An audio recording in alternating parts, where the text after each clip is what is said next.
పక్కవాళ్ని చూసి కుళ్ళుకునే బుద్ధుంటే ఏం జరుగుతుందో తెలుసా? మిస్ అవ్వకుండా ఎండ్ వరకు చూడండి. ఒక అడవిలో గిజిగాడు ఎంతో కష్టపడి ఒక అందమైన గూడును అల్లుకుంది. అడవిలోని పక్షులన్నీ దాని నైపుణ్యాన్ని మెచ్చుకున్నాయి.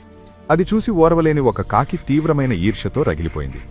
గిజిగాడు ఆహారం కోసం వెళ్లిన సమయంలో కాకి ఆ గూడును ముక్కుతో పొడిచి నాశనం చేసింది. సరిగ్గా అప్పుడే భయంకరమైన తుఫాను మొదలైంది. గిజిగాడు వెంటనే వచ్చి వేగంగా తన గూడును సరిచేసుకుని లోపల వెచ్చగా దాక్కుంది.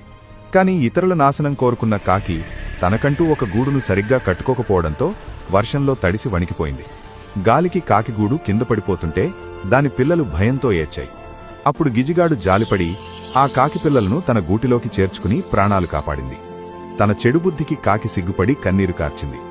ఇతరులు బాగుపడుతున్నారు అని కుళ్ళుకుంటే చివరకు మనకే నష్టమని తెలుసుకుంది. నీతి: ఇతరుల ఎదుగుదలను చూసి ఓర్వలేని బుద్ధి చివరకు మనకే చేటు తెస్తుంది.